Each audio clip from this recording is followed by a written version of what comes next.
Hello, everyone, and welcome to another episode here on Tales from the Wandering Scribe. I am your host, Gabriel Garcia, otherwise known as the Wandering Quill and the Wandering Scribe, and welcome to another historian's interview. Now, my guest today is another historian from my Season 1 Historians Lounge series. He is an assistant professor of history at Lone Star College, North Harris, in the greater Houston area, and is the vice president on the board of directors for the historical nonprofit organization Emerging Civil War. He's also a 9-year veteran of the U.S. Navy who earned a surface warfare officer's designation and researches naval activity of the United States Civil War. He has authored the award-winning Confederate Naval Operations in the Mississippi River Valley, 1861 to 1865, and Fought Like Devils, the Confederate Gunboat McRae. His latest book is Treasure and Empire in the Civil War, the Panama Route, the West, and the Campaign to Control America's Mineral Wealth. And to tell us more about that and more, let's give a huge round of applause to Professor Neil. Neil, thank you so much for coming back on the show. Absolutely. It's a real pleasure to be back, and I'm happy to chat and dive into things with you. Awesome. So, just as a little refresher, Neil, what has been happening with you since the last time we spoke a year ago? Yeah, so in the last year or so, I've gotten a promotion at work. So instead of a part-time college professor who also teaches high school, now I'm a full-time college professor at Lone Star College, which is pretty cool. We just finished our semester just yesterday, which is really? very exciting. Yeah, so I've got a couple of weeks off until our summer semester begins. Besides that, like you mentioned, my latest book has come out, Treasure and Empire in the Civil War. That came out in March of this year. And besides that, just doing a lot of research, doing a lot of writing, doing a lot of speaking with people. It's been pretty fantastic. Awesome. So let's just dive into it. So going back to the very first time we met, Neil, when we talked about your passion, of course, which is the Navy during the U.S. Civil War, specifically the Confederates. Can you refresh us again of how you sort of found your love for history? Yeah, so I'm originally from New Orleans, Louisiana. Lots of history there, a very culturally rich place to live. And I grew up around all of this history. I grew up next to statues of Andrew Jackson. I grew up next to statues related to the Civil War era and all of these really old buildings, this fantastic architecture. And so, the history bug hit me really early in my life. I remember reading books about the Civil War when I was just, very small, 5, 6, 7, 8 years old. I had the bug for it way back then. And a lot of that comes from the centennial of the Civil War. I was not alive at that time, but my parents were growing up during the Civil War centennial. And so, my parents' generation has sort of passed that passion on, and it stuck with me. And so I sort of inherited that passion and then went into overdrive mode into a really big, making a whole career out of that. So that's where the history bug came from. Always been interested in the Civil War. Growing up, I liked to play a lot of Civil War video games. I was very fortunate to go visit a lot of the battlefield parks across the country over the summer breaks and so on, as a teenager and in college and whatnot. And it was sort of in college where I started to get the shift from studying, reading a lot of books about like the Battle of Gettysburg and the Battle of Vicksburg and all the big battlefields. And I got this niche developing while I was in college to focus more on the naval aspects of the war. So like I was writing more research papers about the naval side of the conflict. In fact, one of those research papers turned into that first book I wrote, Fought Like Devils. And so it was in college. And then after college, I went into the Navy full time, spent my time doing that. And so I've sort of merged my passion for the naval service, my passion for history, all into my research focus, which is naval activity of the Civil War. Awesome. And we want to learn more about that, viewers and listeners. Make sure to check out me and Neil's discussion of the CSA during the Civil War and after Civil War. It is to this date my longest historian's allowance episode, and honestly, I learned so much in that discussion. I felt like a student back in class again, and it was really informative. I knew nothing about this topic, but it was incredible. Which kind of leads into the next set of questions I want to ask you, Neil. So, when you're, of course, writing your upcoming book and also being a professor and teacher, what is sort of like your promise to your students when you teach them history? Yeah, so teaching history is really difficult if you're trying to do it really well. And that's because a history class is also a class on literacy at the same time. And so it's a heavy focus on reading, a heavy focus on writing, a heavy focus on interpreting. And that's at any level, middle school level, high school level, higher education. It's just a matter of choosing the right texts and so on. So I take that very seriously. I make my students read a lot, but they also write a lot about what they're reading. And what I find interesting is that I use my expertise as an author and historian to try to help them understand the process. And so as students are learning that they are writing things, and of course they're making mistakes and they're learning from those mistakes, I make sure that they understand that getting assistance is okay, getting help is okay, having people read your thing beforehand is okay. Everyone does this. My work gets reviewed by other people. Your work gets reviewed by other people.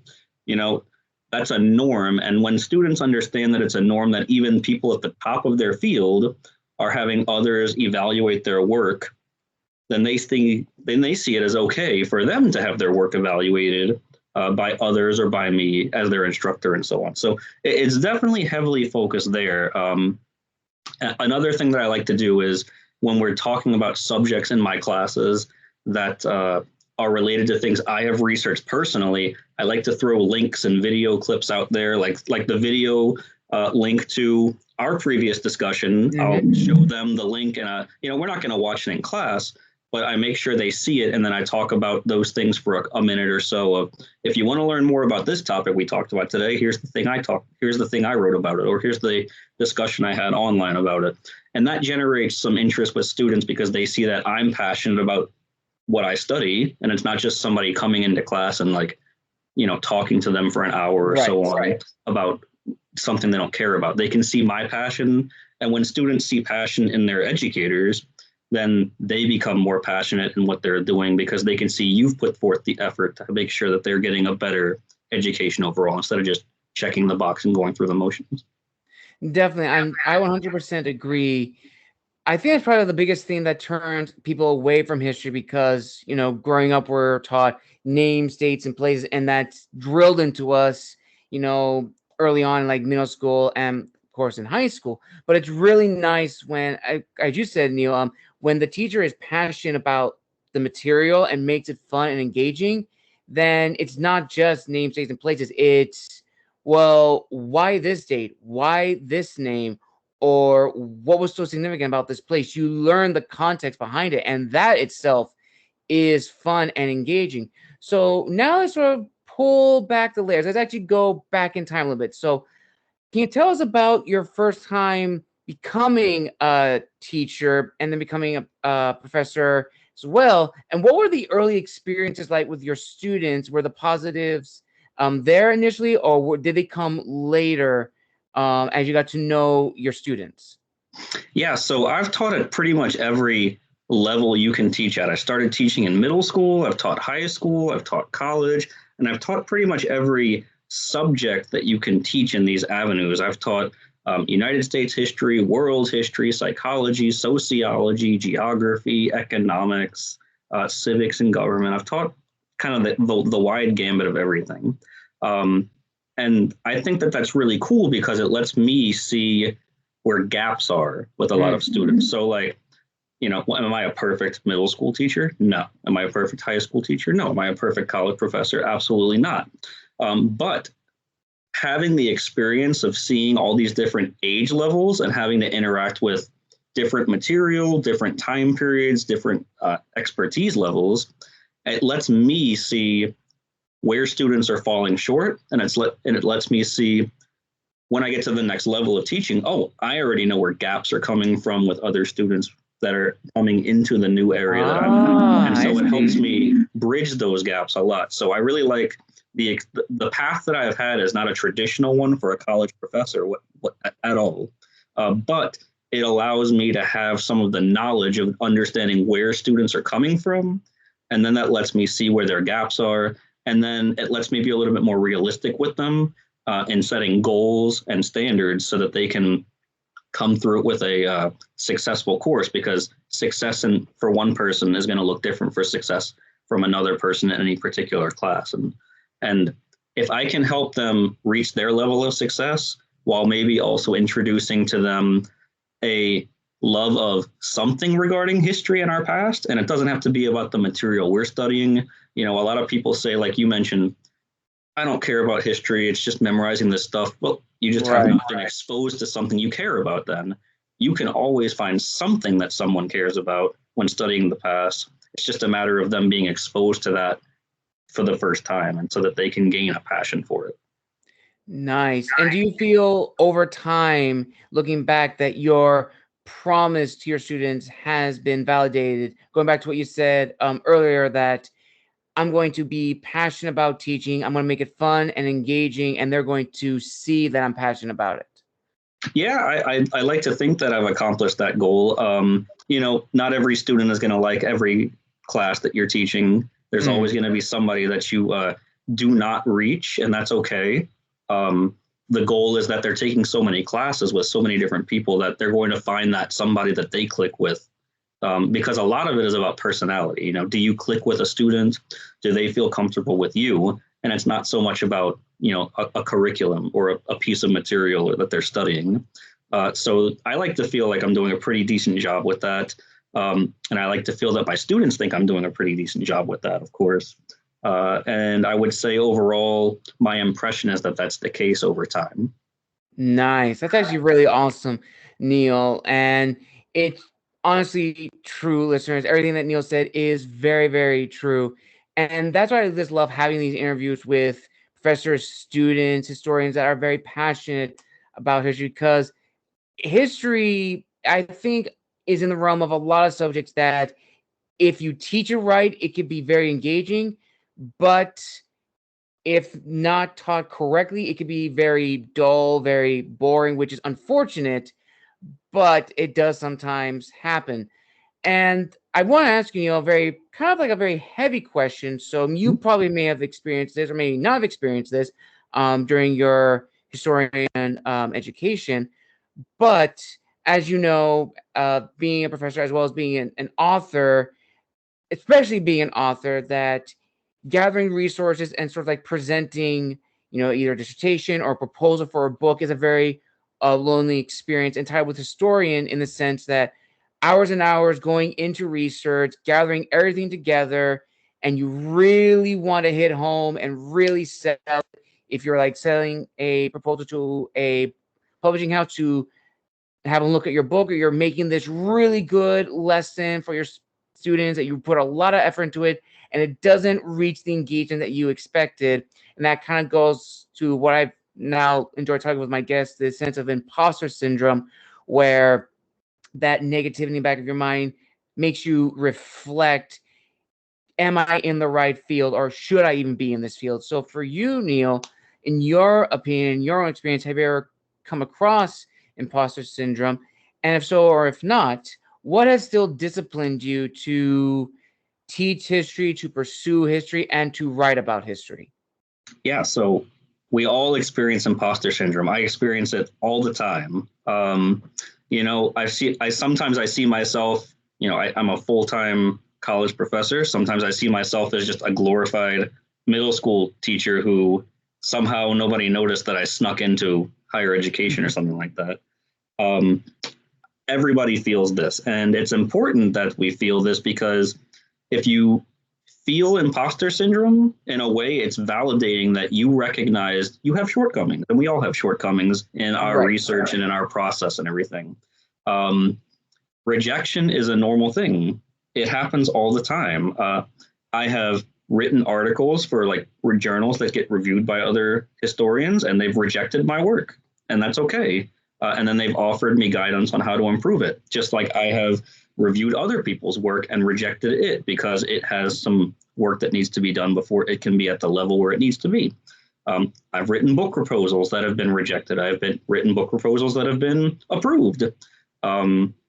It's a very normal thing. So for students, it's important that they see that process and they understand that, oh, even I get rejected with my work, or even I get yelled at online for what I have written, or something along those lines. Not everybody's going to agree with what you have to say, but it's important that you keep pushing through that.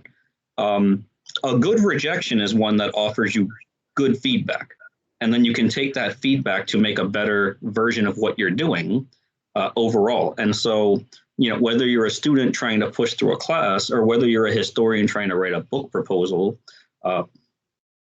rejection is part of the process. Imposter syndrome is part of the process. We all feel it. We all feel it regularly, and moving beyond that is tough. It can be. But the best way to move beyond it is to just keep writing, keep working on it. And,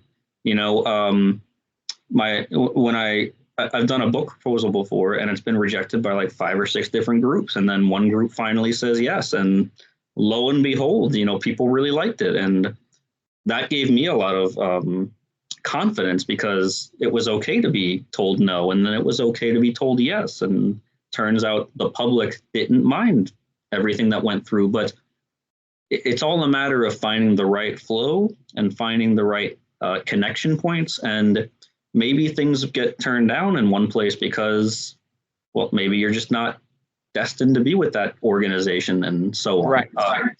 And that's something I really try to help foster. So that group that I'm on the board of directors on, Emerging Civil War, we try to bring forth public history. So we write articles online, we write accessible books and things like that. We give tours, and it's trying to bring history to the public. But what we also do is we try to bring emerging voices in the field of the Civil War's studies, and we try to raise them up. And so we're giving some of those younger authors, new park rangers, or people who are just finishing graduate school, we're giving them a chance to write their first book and to have our internal folks help revise and edit that. We're hosting workshops for those historians who are younger members of our organization so that they can understand how to do book reviews, or they can understand how to prepare for speaking engagements. And so we're trying to do that. So it's a whole team effort. And the good thing about historians is that I've seen a lot of historians who are willing to put themselves out there and help each other out in a real way. And that's pretty fascinating. And I want to make sure that we can continue that process from one generation to the next, because, a lot of people go to school. Yes, a lot of things happen when you're getting your graduate degree and so on. But not everybody can afford to go to graduate school. Not everybody has that formal training. And if we can help out others who don't have that formal training to get exposed to some of those things, and then as a whole, we're helping to raise the community to a level. And in this age where everything can be put online and somebody with a blog can just write things and it can just be online instantly, well, if we can help them become a better person of their craft, if they're writing a historical blog, if we can help them do better, we're helping everybody do better, because more people will be reading those things and understanding that it's a bigger process than just typing something randomly and clicking post or whatnot. That's actually beautifully said, and it is true. As historians, we want to help one another. We want to help bring about the next generation of historians who are passionate about history, who want to teach it, who want to share it accurately and correctly. And it's really nice to see a lot of emerging voices. And it is 100% true, Neil, with everything you've just said, which then leads into my next question. So for you, Neil, you talked about a lot of, you and Emerging Civil War want to help a lot of the new voices come about to really help booster them. How about for you, growing up through your historical education, who were sort of like the powerful figures or important figures in your life that really helped you grow into yourself as an historian? Yeah, there's a lot of people who helped me formally and a lot who helped me informally. My parents helped out a lot. They were very um, purposeful and always making sure that when I asked for books, they always said yes. When I wanted to go on a trip to a battlefield, they found a way to say yes to that. They made it work. And I mean, they made me schedule the whole thing and itinerary, everything myself. But they helped facilitate that. When I expressed an interest in history and doing more than just, reading your average book, and going beyond that, they facilitated that and they encouraged it to a point where they made me feel comfortable in going beyond that. When I was in school, I've had a host of mentors. One of my mentors, the late Dr. Mizell Nelson, he saw something in me, and I wrote a paper for his class. It was a class, The History of New Orleans.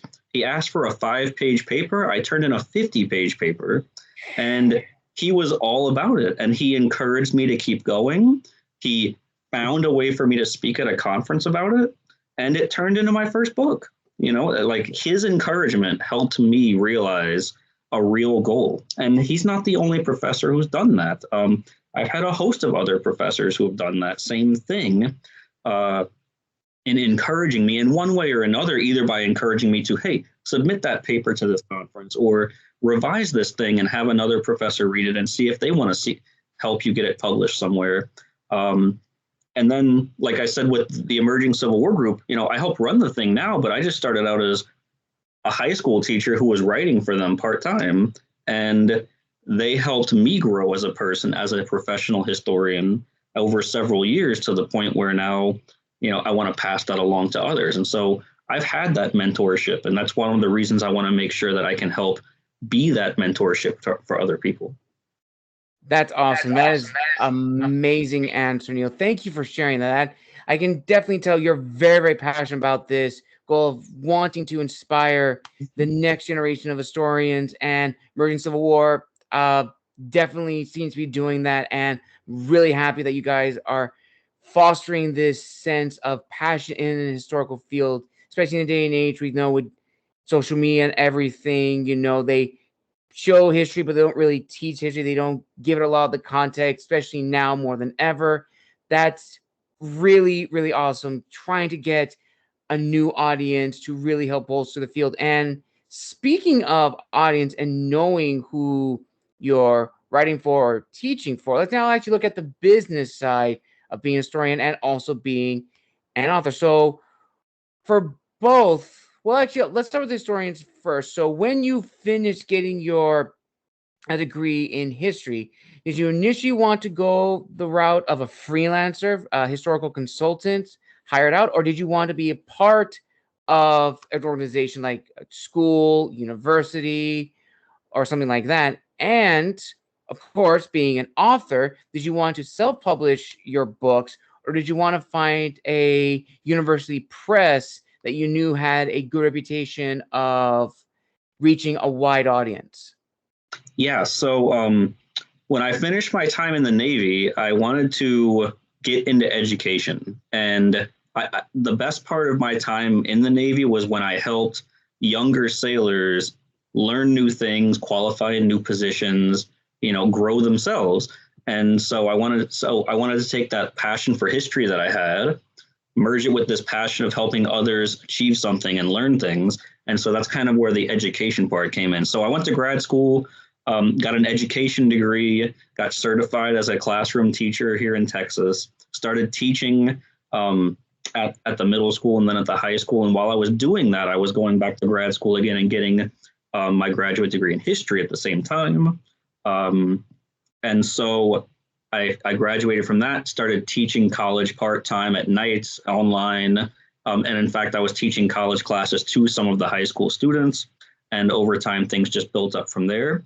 So it never was sort of a freelance thing. I was always doing my writing and whatnot, my research as fun. It was always my passion. I was teaching full time. That was my employment, and it still is. And I'm just really lucky that I'm teaching about a subject matter that I'm an expert in, and everybody sees it as, oh, you're writing and researching in that, you're going to conferences about that.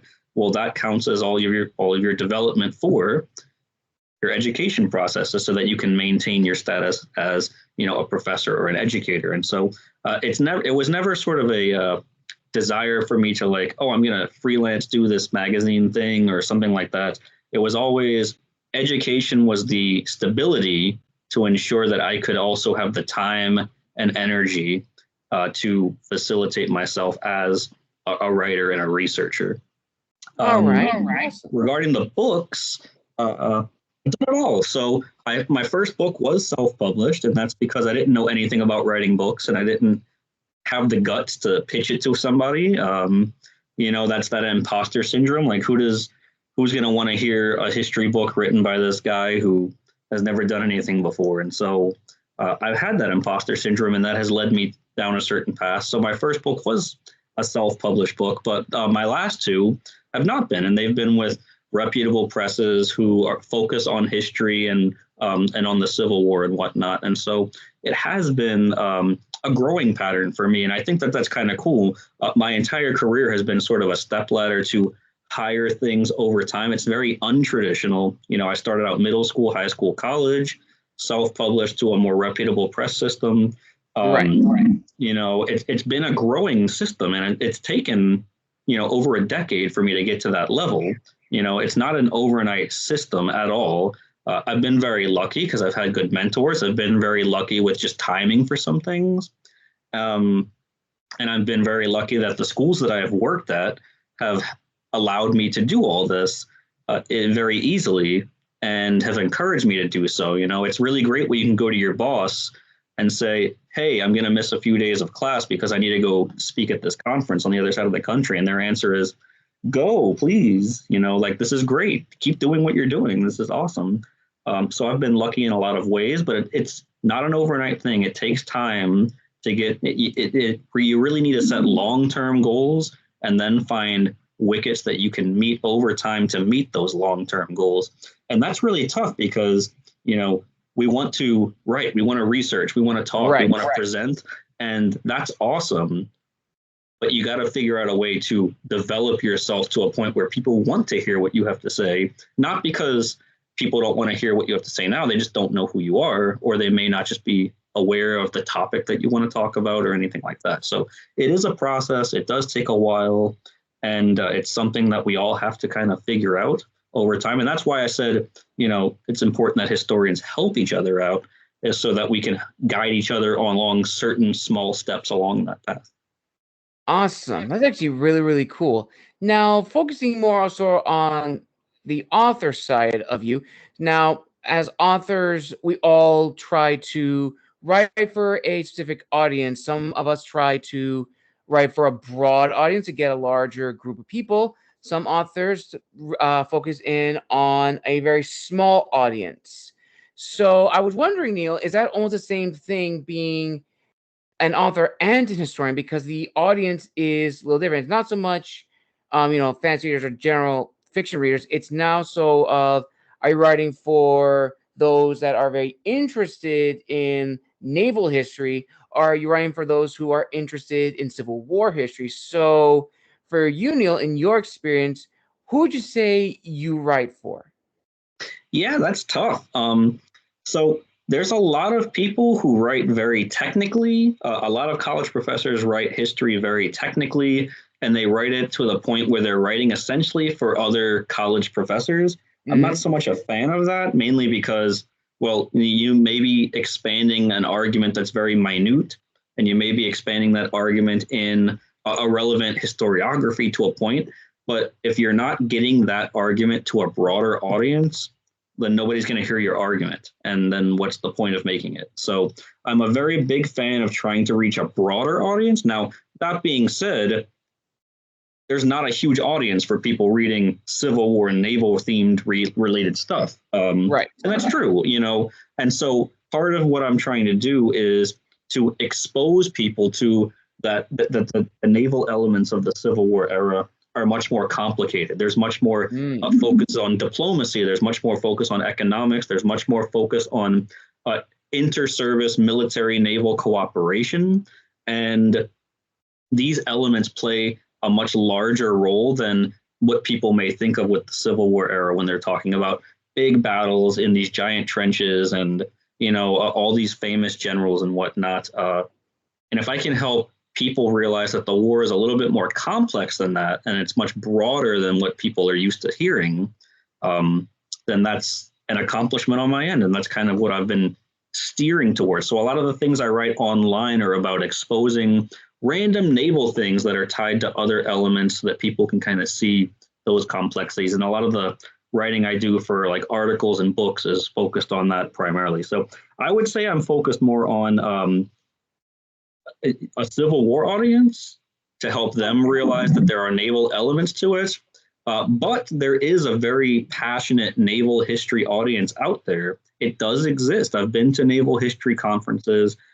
People have come up to me and they've been excited about my work at these conferences and so on. And so, the naval history audience is an even more niche audience than the Civil War era audience, and so in many respects. And so it's difficult to see. And I'm sort of bridging the gap between both of them at the same time, which I think is pretty interesting because, naval history people, they see my work on the Civil War era and they're trying to tie it to other time periods. And then Civil War people try to look at my work and they're trying to tie it to other elements of the war at the same time. And so I'm sort of getting that from all different directions, which I think is pretty interesting. It lets me tackle my work in many different interesting ways. Awesome. Very nice. And still kind of within this topic, Neil. So again, being authors, another thing that interviewing a lot of the authors on this question, another research tool that is really helpful is reading within your genre. And for viewers who may be unfamiliar with that or are unsure that it is if you're writing, in a fantasy genre, it is always good to read books in that genre so you have a better understanding of how to write. Same thing if you're writing a book on, let's say, the American Revolution, the Civil War, or anything that is considered will be a reference book. It's always good to read to see how other authors have not only detailed the history, but have also approached it in a way where it doesn't come off as more of academic, but it's still educational, it's still informative, but it's easy to read. And Lee, I was wondering if you could tell us a little bit about that. If you've ever had to do that in your research when creating your books, are there any authors who you've read that have really helped you mold your authorial voice as well as being an historian? Yeah, so reading other people's work is a must as a historian. We call it historiography, how the study of history, how the study of a certain element that you research has evolved over time. So historiography, for example, would be how has the Battle of Gettysburg been studied over the past 150 years? Who was studying it when? What are the common arguments and interpretations over time, and how have those arguments and interpretations evolved over time? Mm-hmm. And so it's really critical that a historian who is trying to write something, especially a book-length treatment of something, they really need to know their stuff. I'll admit it, when I go to look at a history book, the first thing I do is look at their bibliography at the back, just to see what resources they're using. And I can tell immediately if the book is going to have some new information just based off of what resources they have listed, or I can tell if the person has done their homework, so to speak, because you can see what historiographical elements they have analyzed through those years, and you can see what recent research they have seen over the last 10, 15 years. What are the new developments in the field of study that have been brought forth? And so that's really critical for a historian to be able to do that. The problem is there's so many books that have been written about different topics in history. I mean, in the Civil War, there's a book a day that comes out. So, it's really difficult to get a true grasp for that historiography in a lot of ways. And that's where like those subgenres come in. So like, it's much easier for me to have a full grasp of naval elements of the Civil War because fewer books are published on that. and there are fewer specialists on that as compared to the whole war in itself, or as opposed to people who study military campaigns or people who study the elements of slavery and the system of enslavement during the war, and so on. So there's different elements that all tie together. And it's very vital that historians are constantly reading. I read about 4 or 5 books at the same time at any given time. And they're all about different elements of different things. So a couple of books I read are about Civil War Navy stuff at any given time. 1 or 2 books that I read is just about another aspect of the Civil War at any given time. Maybe one more is about a different element of naval history, a different time period. Maybe one's just a novel about some aspect that I'm trying to look into. And so there are different elements to it. It's really critical that people who are trying to research and write about history, or if they're writing about if they're writing fiction based in the past, that they really do have a grasp and understanding of what's going on, because we've all read books where you go through it and you read the first few pages and you go, this person has no idea what they're talking about. Exactly. And then you can also go through it and see and read the first few pages and go, wow, this person's argument is really novel and interesting, and I want to know the details about what they have to say. 100% agree, and it's absolutely true. Reading and broadening and expanding your knowledge is key if you want to grow as a historian, as an author in any field. The more you read and the more you question, especially in history, it helps broaden and expand your own knowledge. It helps you develop your own thesis, your own dissertations, your own questions, to where then if you had to go to a conference or a debate, you can now back up your sources, speak confidently, and ultimately that is very, very important. So now sort of like the last few questions in this part of the interview, Neil. So do you have a good understanding of your audience with your books thus far, especially your newest book? With your newest book that you showed in the beginning, do you now, or should I say, when you wrote that, did you have a better understanding of your audience compared to your first book that you wrote? Yeah, so my latest book, the one, The Treasure and Empire in the Civil War, it's really different. Yeah, it's focused on naval elements of the Civil War, but it's merging that with some land elements of the conflict in ways that I'm trying to showcase that have not been done by anybody else before in a real way. And so in a way, it's gearing people who study the naval elements of the war to think broader and to see how the naval elements of the war interact with more land elements and more diplomacy elements and economics. And it's also trying to show the people who study the land elements of the war that there's a broader aspect there. And some of that broader aspect includes not just like battlefields in Virginia and Georgia, but like battlefields in New Mexico, Arizona, and spies in Nevada, and people operating in California, and then all these naval elements, shipping lanes across Latin America, and so on. So it's my effort to try to push that boundary a little bit, to showcase that the different elements of the war, the military, the naval, the diplomatic, the economic, all these elements are more intertwined than people have realized. And hopefully I've built up enough of a base of people who recognize my name as somebody who can be in the Civil War community, that where they're going to go, oh, I've heard that guy before. That's cool. This is an interesting topic that I've never heard of. And then they'll give it a shot and we'll see what happens. And so far, people who have interacted with the literature and who have heard me speak about it, I'm getting that reaction. But I mean, of course, time will tell. We'll never know until we know, right? Right, definitely. And I'm glad that you've had a lot of positive experiences with your books, with the success they've had. That's always a great feeling for any author, which then kind of leads into probably the deepest question I always ask my guests. It's a new one. So this question has some context to it. So to summarize it, for any author, any historian that is so like amazed by their peers and like the work they've done, we always try to emulate that and try to copy it, try to imitate it.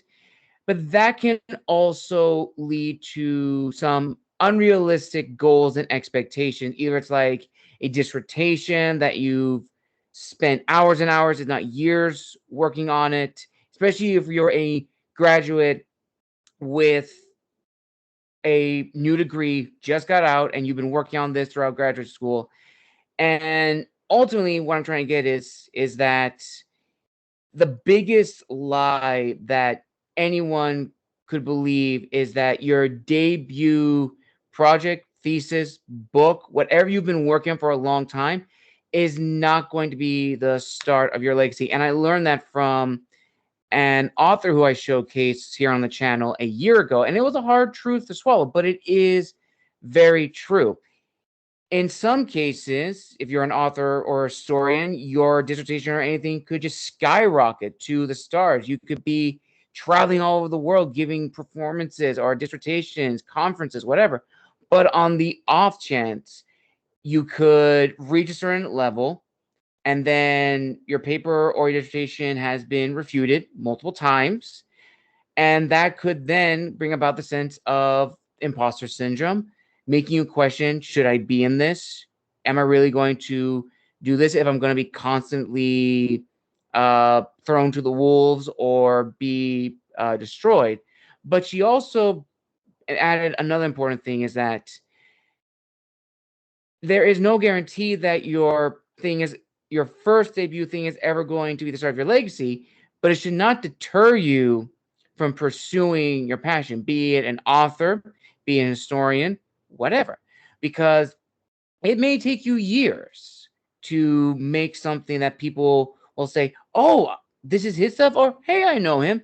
And then when people do see that, whether it's a book you've been working on, papers that you've been working on, or comments that you are part of, you can then tell your audience, your followers who have been with you for the long time, say, hey, here's my growth. If you want to see me really uh, grow my wings or just come into my own. So ultimately, Leo, for you, in your own opinion, how important is it for historians and historical authors to really kind of grasp that there is no guarantee that your debut thing is going to be where you want to be, but it should not deter you from pursuing your passion of history if it is indeed your passion?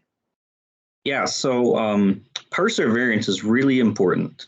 It's critical. We're all going to fail. Like I mentioned before, we all get told no at some point. We all get told something is not as good as it should be at some point.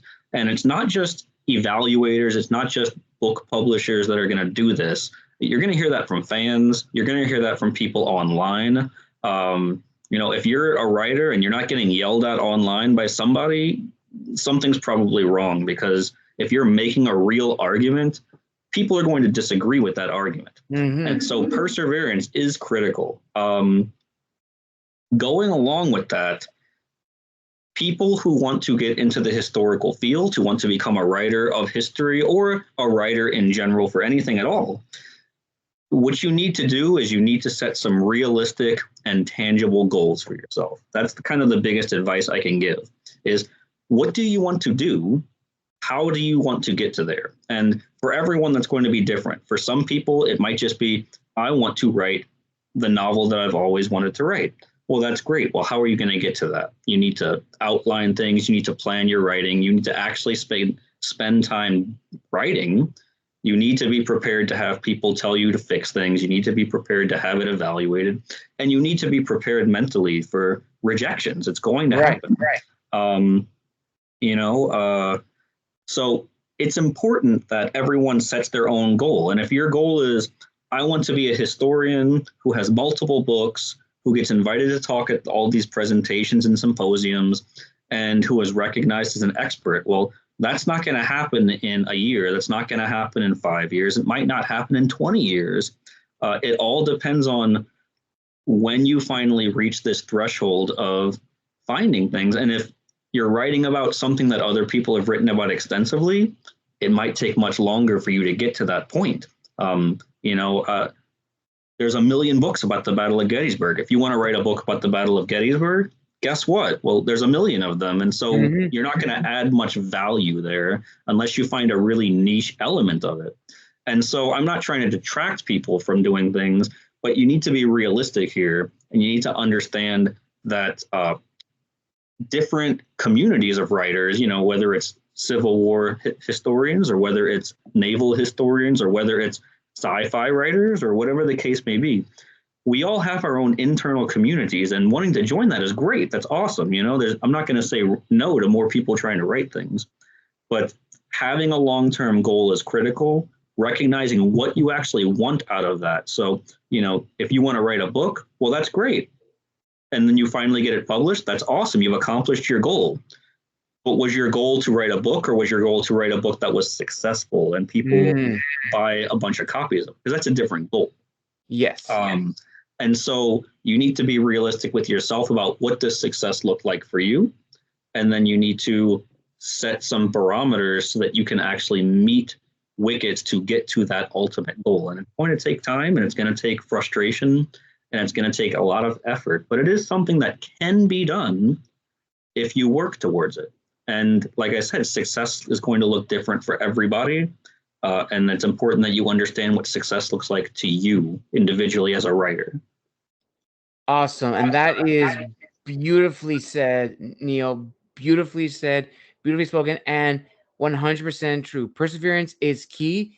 Definitely set realistic goals and your long-term goals, which I don't think anyone's ever talked about that on sort of like your long-term goals as a writer. Like, are you writing a book that is going to be successful, or do you just want to write a book to say, I wrote a book, here it is? Because those are, you're right, those are very two different things. And if you understand that, your life is going to go in two different directions. And that kind of leads into the last few questions of this interview, Neil. So I'm going to combine two of them together. So looking back at your life where it is right now, Neil, who would you say have been your biggest supporters on this journey of yours? And have you ever gotten a sense of validation from fellow historians in the field of history? Because I think it is a very important thing to discuss, because you can go into any business, any field with all the knowledge that you have and work hard. That is one thing. To be recognized by your peers who see what you've been doing and give credit where credit is due is another thing entirely.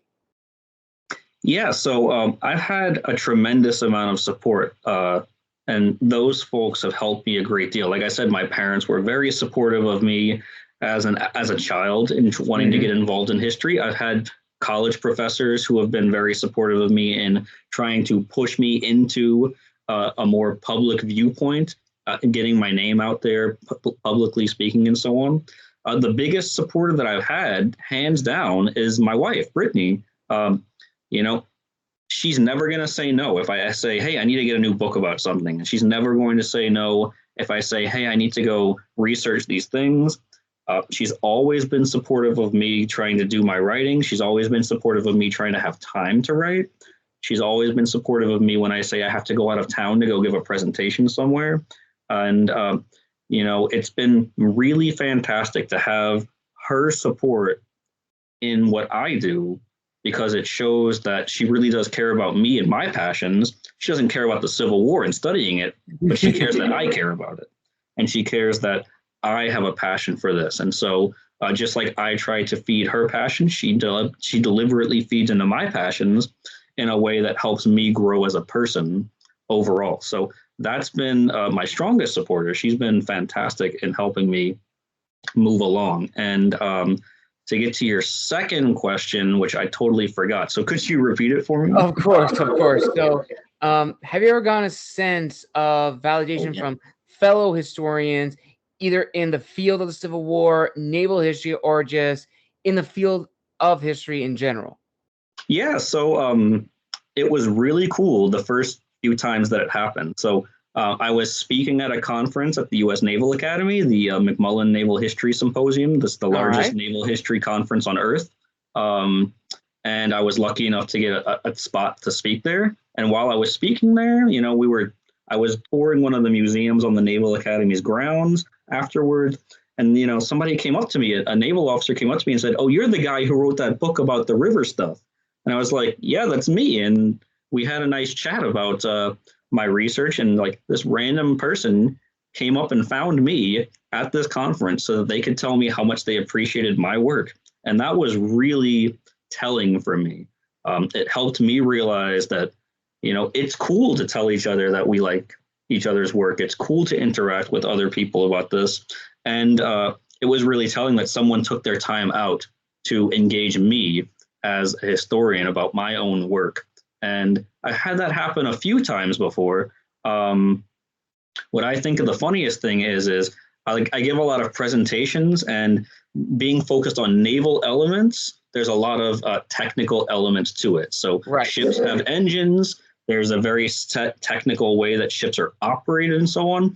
And I've gone through a lot of presentations before where people come to me at the end, and they're not professional historians per se or anything like that, but they come up to me and they go, "Oh, you must be a trained engineer. You got your degree in engineering, right? Because all you do is talk about engineering stuff." And I'm like, no, it's just my training in the U.S. Navy and and then me deliberately making sure that I find out how some of these things work so that I can make things work and so that I can present them in a better way. And so it's kind of interesting too. So there are many elements to it. And I have had those aha moments where people have come up to me and valued my own work and showcased that to me face to face. And that's always, it's like the best feeling in the world is when someone validates that what you're doing is good and you should keep doing it. And so I would encourage all historians or writers, if you run into somebody that make sure they know that you value their work. Make sure you know that you value their research, because research takes time, whether you're writing history or whether you're writing fiction or whatever. Researching those characters, researching those people, researching the time, researching the time period, it's extensive. And anyone who's done it knows exactly how extensive it is. And making sure other people recognize the work you've done and making sure you recognize the work that others have done is really important. And it doesn't take much effort, but it really goes a long way to helping people feel validated that what they're doing at least has reached somebody. Awesome. That, again, perfectly said, amazingly said, Neil, which kind of leads into the final question. And I don't know if you have an answer for this because you've already answered this like 2 ways or 3 ways, but I'm going to ask it anyway. So, Neil, with everything that you've learned throughout your experience, throughout your life up to this point, what is your word of wisdom to future historians out there wanting to step into this field? If you want to be a historian, you can do it. My best advice is find that passion that you want to research it. Find a way to make that passion important. People have written books, people have written dissertations about thousands and thousands and thousands of topics. So chances are stuff that you look for it's not going to be the first time someone's written about it. Find who's written about it before. Find the flaws in their argument or what you perceive to be the flaws in their argument. Find new ways to interpret those things. Just because a book was written before, well, that book may be 50 years old and there's a whole mountain of new evidence, especially now as archives are digitized, especially now as newspapers are digitized, and we have access to things online. So use the resources we have and go forth and find what you're passionate and you want to learn about and go make an argument and go write about it and make something happen from it. And it's not going to be easy. It's not going to be quick. But if you feel like you've accomplished something, then you've accomplished something. And that's all it takes. And that's a perfect way to end this amazing interview. Thank you, listeners, for joining us for a late night, late evening, or morning, wherever you are in the world when you see this video. Thank you all so much for joining us today. Again, I want to give a huge thank you to Professor Neil for coming back on the show. It's great having him on. Neil, thank you so much again for coming on the show. And before we end, where can people find and engage with you if they want to learn more about you? Where can people find your books? Are there any conferences that you're going to be speaking at? Where can just people find and engage with you? Yeah, absolutely. So you can find me. I have my own website, neilpchatelain.com. You could just Google my name and it comes up. All of my books are on Amazon and whatnot, so they're all over the place.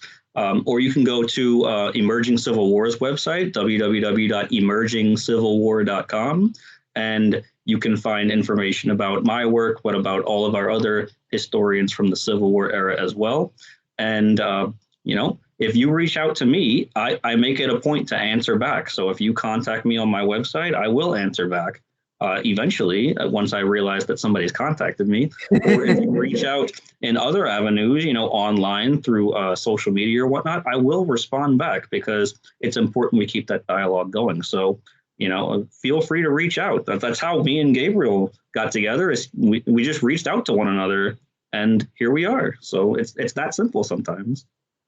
And that it's perfectly, I have no words to say that is absolutely true, listeners and viewers. I will link all those down below in the description of this video, as well as tag the first interaction me and Neil had on my channel in his Historians Lounge episode. So make sure to check out that video too. It is an amazing discussion. It is an amazing topic. So I urge you all to go check that out. And with that, this concludes this amazing interview. Again, I want to thank Neil for coming back on the channel and just telling us what's been happening in his life. And we want to wish him all the congratulations with his position, as well as the success of his books and his latest book coming out soon. So without anything else left to say, listeners, thank you all so very much. This has been the Wandering Scribe and the Wandering Quill signing out. Make sure to like and subscribe. And until next time, have a wonderful evening.